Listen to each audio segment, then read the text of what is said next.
Yes. Are we on? We're on. Good afternoon. Good afternoon. Or is it too early to say that? No, it's afternoon. Oh, great. Okay. At least here, 12:13. Hey, so much. My name is Odie Hawkins, and you are. I'm Zola Salena-Hawkins. And what we're doing here, we started last week a new program series of something purely personal and totally self-serving. One moment. Go get you some libation or snack or something and sit down and enjoy our show. Well, And if you like it, hit the like button, please, appreciate that. and subscribe. Appreciate that. Okay, having said all of that, let me state the purpose of what it is. Last week, Zola read the prologue for a recently published book that I have called Black, White, and Brown on the Blue Line. And what we decided to do, since I have 38 published books, and it costs too much to do the advertising thing that they like to have you do if you do self-published books, we decided, since I have 37 published books, 7 of them by reputable publishers, 17 by reputable publishers, and the rest by the two of us. We started something called Cosmic Muffin Publishing House. We have not been able to afford the advances that writers should have, so we decided to put me in bondage. And in-house.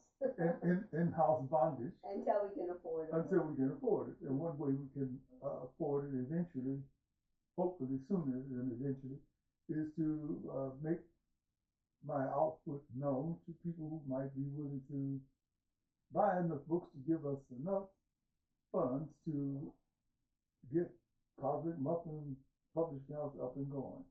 Cosmic Muffin Publishing House. Okay, until that point in time comes about, we're doing this little hustle here. We have no intention to make things sound like one thing to another. We get enough of that on a daily basis. This is real. We're doing advertising of my book.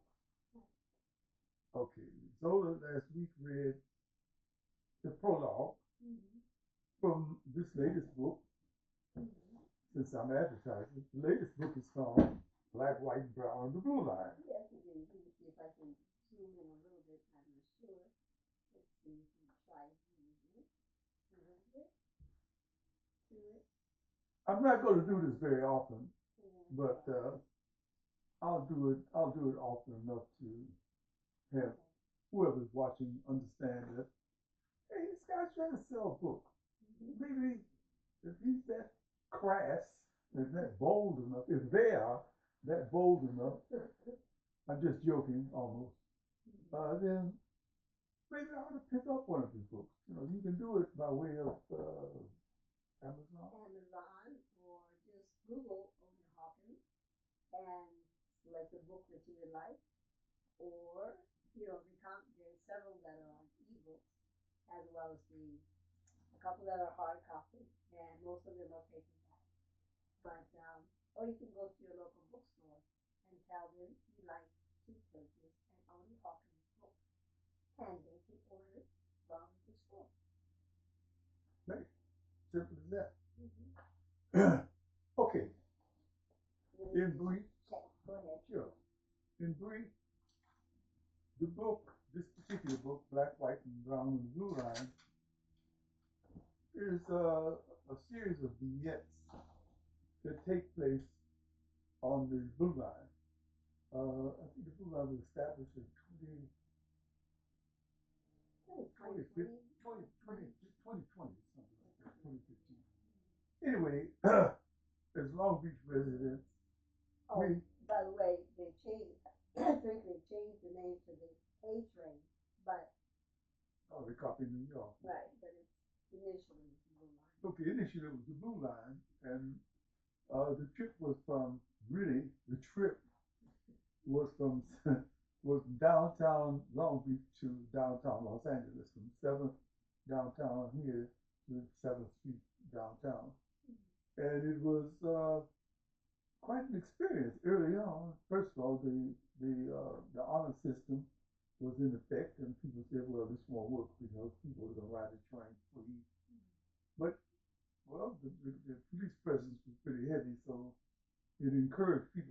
ticket. Otherwise, you get something like $200 fine. It was a fine, or you get kicked off the train, so you would not get to your destination. Yeah, that's the point. So over a period of time, it worked itself out, and now the train is used uh, very much. Yeah, early on, it was mainly a transportation system for working black and brown people. And a few white people also took the train, but they parked their cars downtown and took the train in order to keep from. Yeah, and also if there were sports events, you'd see more white people on the train that were going to the various sports events downtown. That was one of the things that happened. Like I said, it's a book of vignettes, and I'm using different station titles as headings, as chapters for the book. Oh, you see different cultures too. There was time I was writing it, and a German mother and her two sons were on the train, and they were stopping off at Green. They were going to stop off at, catch the Green Line. I told them, go down the stairs. If you're talking to, let's nod and keep going until you get on the next train. Do not stop and dilly dally. Okay, the train opens up the doors for a lot of different kinds of experiences. as a writer who's been looking at the sociological makeup of America and the cultural makeup of America and all the flaws and pimples and rashes that I've seen in American life, I don't want to say that makes me an expert, but I've seen some things that could almost be considered ironically funny. And in this particular story, it happens at the Artesia story, the Artesia station. And I'd like to have everybody take this within the context that I'm giving it to you. No profanity or anything like that, but something else. They were obviously upper middle class Anglos who were being forced to ride the train, probably for the first time. It was obvious that every move they made, every glazed, blue-eyed look they gave the black and brown people on the train. A tall, blonde, blue-eyed man, the father, a shorter, blue-eyed woman, brunette, the mother, and a boy and a girl who were almost Xerox copies of their parents. They formed a private kraal with the two seats they occupied. The parents held the children in their laps as though they were going to escape or be captured. The two children, full of sugar pops and wheat, white bread, Anglo upbringing, I started to say upbraising, squirmed uncontrollably, unaccustomed to being restricted to their parents. And while they squirmed, they released a stream of revealing commentary. Oh, Mom, look, it's a river. That's not really a river, Judy. That's kind of a large drainage ditch. Water. A large drainage ditch. Yes. You're right, Dad. There's a lot of niggas and spicks on the train. Oh, my. The father pretended he hadn't heard his son say what he had said, and at the same time slipped a garden callous hand over the boy's mouth. The niggas and spicks on the train, their racial remotes already turned to the scene and exchanged sarcastic expressions. Which one are the niggas and which are the spicks? Judy asked her manually silenced brother. Her brother squirmed and tried to pull his father's hand away from his mouth. He succeeded. Stop it, Dad. I can't breathe. I can't breathe. The parents had developed a fiery glow on both sides of their faces and at the back of their necks. They gave the impression of having been stricken by hot flashes. What time is it, Sally? The father asked his wife, ignoring his own watch. Approximately 4:13. The children exchanged puzzled expressions.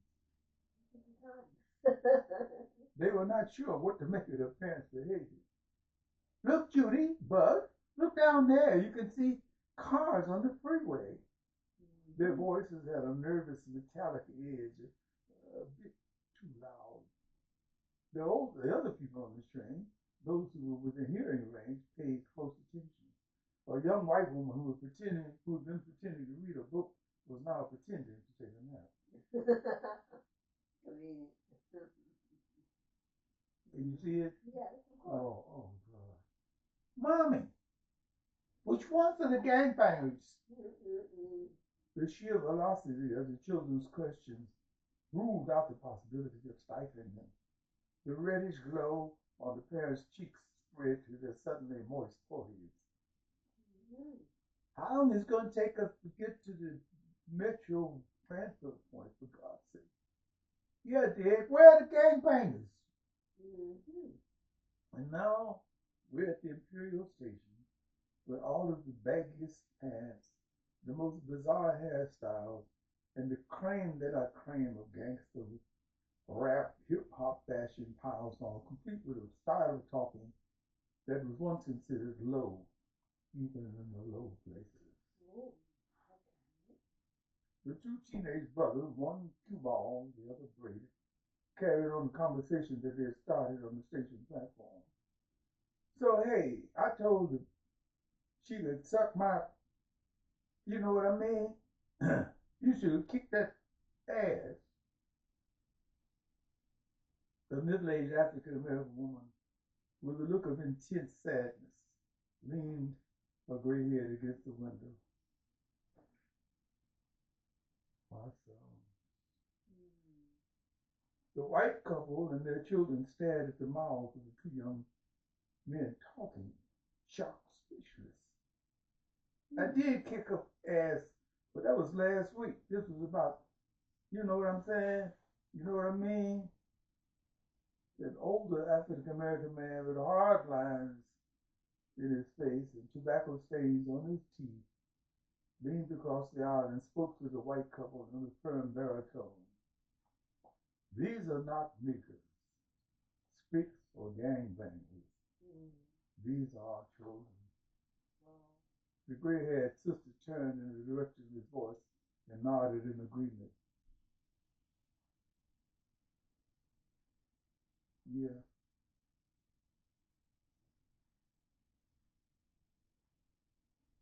So that's the first vignette happening at Artesian. We'll stop it there.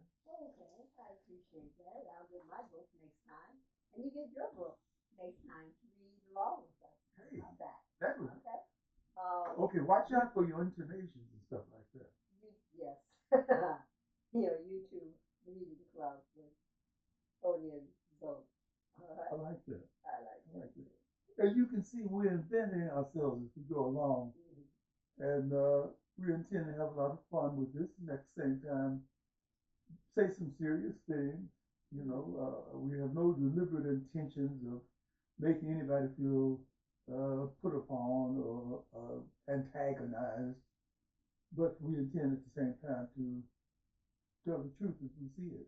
If it comes down to the truth to power, then that'll happen too. All right. Hope you enjoyed these few moments with us this moment in time. Moment in time. And we'll see you next Love time. that song, girl. Well, thank you very much. It just happens to be yours that I borrowed. Oh, I see. Yes. I'm glad I made you say that.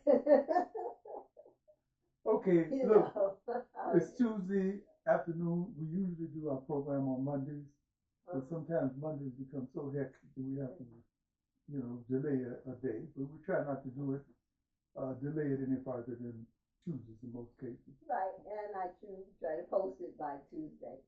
So with that, we hope you have a great week. Stay warm. Stay healthy. Stay dry. Stay dry. Stay healthy. And enjoy life to the fullest.